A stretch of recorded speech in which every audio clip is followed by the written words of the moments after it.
గణేశాయ నమః, గాయత్రీదేవ్య నమః, మహాసరస్వతి నమః, పాతాపితృభ్యో నమః. ముందుగా ప్రేక్షక వీక్షణ మహాశీలందరికీ కూడా నమస్కారం.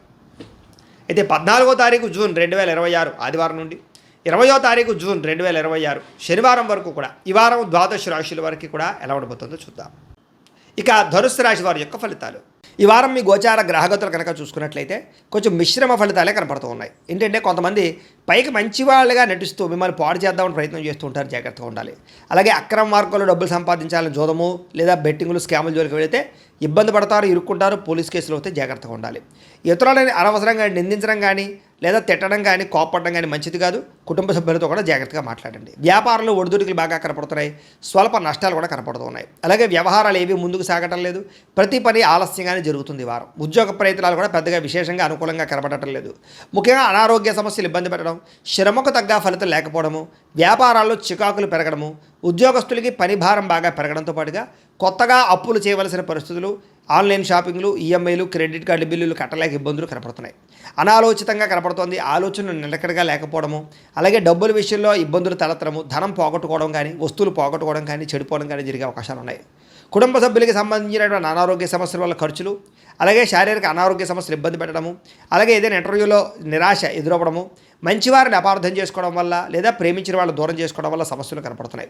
మాట్లాడేటప్పుడు ఏది మంచి ఏది చెడు ఆలోచించకుండా మాట్లాడినట్లయితే సమస్యలు ఎదుర్కొంటారు, జాగ్రత్తగా ఉండాలి. ఈ వారం ఆర్థిక ఇబ్బందులు, దూర ప్రయాణాలు బాగా కనపడుతున్నాయి.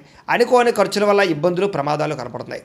ముఖ్యంగా గతంలో చేసినటువంటి అప్పులు మిమ్మల్ని ఈ వారం ఇబ్బంది పెట్టే అవకాశం కనపడుతుంది. ఆస్తి వివాదాలు కానీ కోర్టు వివాదాలు కానీ వాయిదాలు పడే పరిస్థితులు కనపడుతున్నాయి.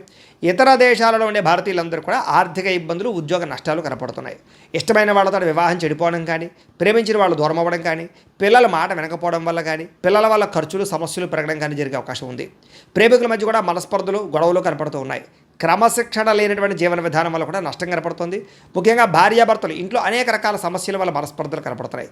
ఇంటికి సంబంధించినటువంటి పనులు ఆలస్యం అవ్వడము, వాహన ప్రమాదాలు, వాహనాలు చెడిపోవడము, తొందరపాటు నిర్ణయాలు తీసుకోవడం వల్ల నష్టాలు కనపడుతున్నాయి. కాబట్టి ఈ వారం చాలా జాగ్రత్తగా ఉండాలి. మద్యపానానికి, ధూమపానానికి, వ్యసనాలకి చాలా దూరంగా ఉండాలి. రాత్రి ప్రయాణాలు చేసినప్పుడు జాగ్రత్తగా ఉండాలి. విలువైన వస్తువులు పోగొట్టుకునే అవకాశం ఉంది, జాగ్రత్త. విద్యార్థులు కూడా అమ్మాయిలు వెంటపడి టైం వృధా చేసుకోవడం కానీ, అబ్బాయిలు వెంటపడి టైం వేస్ట్ చేసుకోవడం కానీ, తప్పులు చేయడం కానీ, కామపరమైన కోరికలు కానీ పెరిగిపోతున్నాయి. జాగ్రత్తలు తీసుకోండి. చదువు పట్ల ఆసక్తి పెంచుకోండి.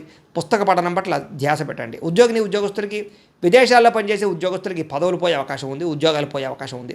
కార్యాలయాల పని ఒత్తిడి కూడా అధికంగా కనపడుతుంది, జాగ్రత్తగా ఉండాలి. స్త్రీలకి భర్తతో ఇబ్బందులు, మనసులో బాధ ఎవరితో చెప్పుకోవాలో తెలియని పరిస్థితులు కనపడుతున్నాయి, జాగ్రత్తగా ఉండండి. వ్యాపారంలో కొద్దిపాటి చికాకుతో పాటుగా స్వల్ప ధన నష్టం కూడా కనపడుతుంది. కాబట్టి ఈ వారం జాగ్రత్తలు తీసుకోవాల్సిందిగా తెలియజేస్తూ, అయితే ప్రేక్షకులకి ముఖ్యంగా మనకి ఏమిటయ్యా అన్నట్లయితే కనుక ఇప్పటిదాకా మేము చెప్పినటువంటి ఈ ఫలితాలన్నీ కూడా గోచార ఫలితాలు, అంటే ఈ రాశిలో ఉండేటటువంటి కోట్ల మంది అందరికీ వర్తిస్తాయి. కాబట్టి ఆ రకంగా వినే ప్రయత్నాన్ని చేయండి. ఒకవేళ మీ పర్సనల్ జాతకం అంటే మీకు ఒక్కరికి ఎలా ఉందో తెలుసుకోవాలి అన్నా, లేదా ఏదైనా సమస్యలతో ఇబ్బంది పడుతూ ఉన్నా, దానికి మీ date of birth, time, place of birth, మీ పేరు వాట్సాప్ నెంబర్కి మెసేజ్ పెట్టినా లేదా మాకు ఫోన్ చేసినా కూడా మీ జాతకం ఎలా ఉందో చూసి చెప్పే ప్రయత్నాన్ని చేస్తాము.